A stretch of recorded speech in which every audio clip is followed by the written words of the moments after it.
Ang sabi, lagyan ng check ang kahon ng mga tamang gawain sa paaralan ng batang teka lang, katulad mo at X kung mali. O yung number 1. Ito. Anong ginagawa? Nakaupo. O, tama ba yan? Mali? Tama. O, anong ilalagay? Check. O, sige, lagyan mo. Ayusin mo! Check ba yan? V yan eh.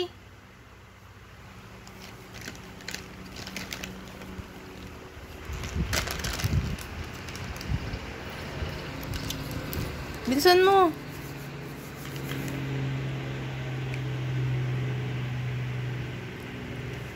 Hindi kasi ganyan. Maliit lang yung nandito. Ito o, ganito o. Tignan mo, maliit lang yung sa dulo. Tapos pag ganun. Burahin mo.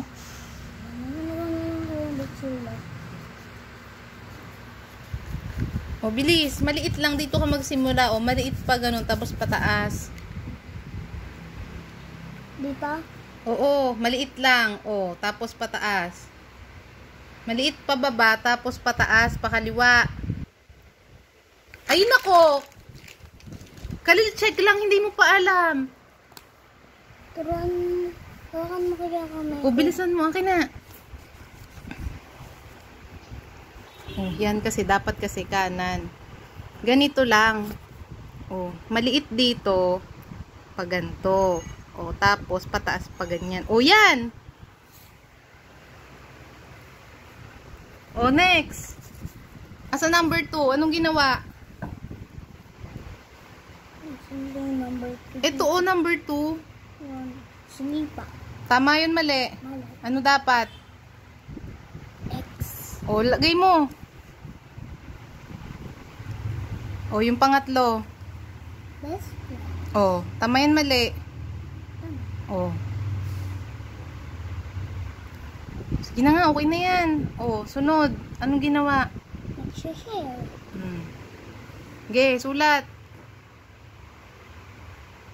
Oh, tingnan mo, mukha yang J. Ulitin mo.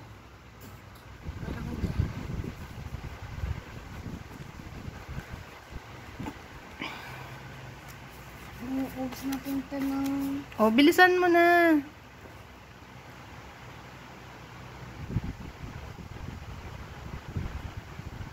Ay, nako. Ulit, burahin mo.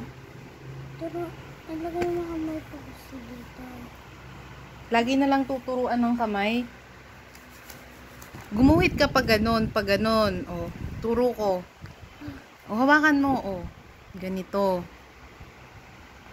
Dapat ikaw ang susulat. Gagabayan lang kita. Oh, pag ganito.